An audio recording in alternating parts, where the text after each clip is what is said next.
ಕೊಟ್ಟಿರುವಂತ ಹೆಸರು ಹಿಮಾಲಯ ಅಂತೇಳಿ.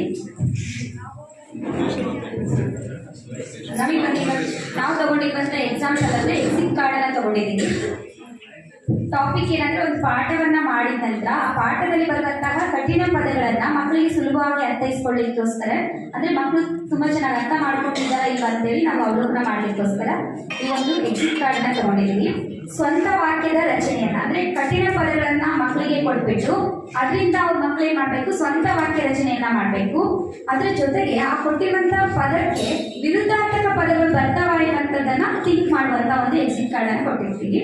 ಇದರಿಂದ ಏನ್ ಇಂಪಾರ್ಟೆನ್ಸ್ ಆಗುತ್ತೆ ಅಂದ್ರೆ, ಈ ಒಂದು ಸ್ಟ್ರಾಟಜಿನ ಯೂಸ್ ಮಾಡೋದ್ರಿಂದ ಏನ್ ಬೆನಿಫಿಟ್ ಅಂದ್ರೆ, ವಿದ್ಯಾರ್ಥಿಗಳಿಗೆ ತಕ್ಷಣವೇ ಸುಲಭವಾಗಿ ಅರ್ಥೈಸ್ಕೊಳ್ಳೋಕೆ ತುಂಬಾ ಅನುಕೂಲ ಆಗುತ್ತೆ. ಜೊತೆಗೆ ಯಾರು ಸ್ಲೋ ಲರ್ನರ್ಸ್ ಇರ್ತಾರೆ, ಅಂದ್ರೆ ಮಕ್ಕಳಿಗೆ ಮಾತಾಡೋದಕ್ಕೆ ಆಗದೆ ಇರುವಂತ ಎಷ್ಟೊಂದು ತರ ಇರಿಟೇಟ್ ಮಾಡ್ಕೊಂಡಿರ್ತಾರೆ, ಅಂತ ಮಕ್ಕಳಿಗೆ ತುಂಬಾನೇ ಬೆನಿಫಿಟ್ ಅಂತ ಹೇಳ್ಬೋದು. ಜೊತೆಗೆ ಆ ಕಠಿಣ ಪದಗಳನ್ನ ಅಟ್ಲೀಸ್ಟ್ ಟ್ರೈ ಮಾಡೋದ್ರಿಂದ ಕಾನ್ಸೆಪ್ಟ್ ಅರ್ಥ ಆಗಿದೆ ಇಲ್ವೋ, ಡಿಫಿಕಲ್ಟ್ ವರ್ಡ್ಸ್ ಅವ್ರಿಗೆ ಬಂದಿದೆಯಿಲ್ಲ ಅಂತ ತಕ್ಷಣ ಗುರುತಿಸಲಿಕ್ಕೆ ಅನುಕೂಲ ಆಗುತ್ತೆ.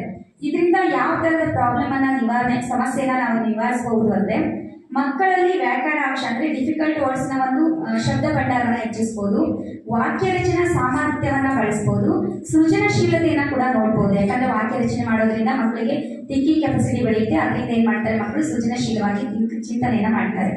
ಜೊತೆಗೆ ಇದು ಒಂದು ಪರೀಕ್ಷೆನಲ್ಲಿ ಅವರು ಸುಲಭವಾಗಿ ಆ ಒಂದು ಕಾನ್ಸೆಪ್ಟ್ ಅನ್ನು ಅರ್ಥ ಮಾಡ್ಕೊಳ್ಳೋದಕ್ಕೂ ಅನುಕೂಲ ಆಗುತ್ತೆ. ಜೊತೆಗೆ ಏನಾಗುತ್ತೆ ಅಂದ್ರೆ, ಅವರಲ್ಲಿರುವಂತಹ ಒಂದು ಭಯ ಇರ್ಬೋದು, ಮಾತಾಡೋದಕ್ಕೆ ಇರಿಟೇಟ್ ಮಾಡ್ಕೊತಿರ್ತಾರೆ, ತುಂಬಾ ನೆಗ್ಲೆಕ್ಟ್ ಮಾಡ್ಕೊತಿರ್ತಾರೆ, ಏನಂತಾರೆ ಭಯ ಅನ್ಸಲ್ಲ, ಅದನ್ನ ತುಂಬಾ ನಿವಾರಿಸ್ಬೋದು ಮಕ್ಕಳಲ್ಲಿ. Thank you. Exit formative assessment.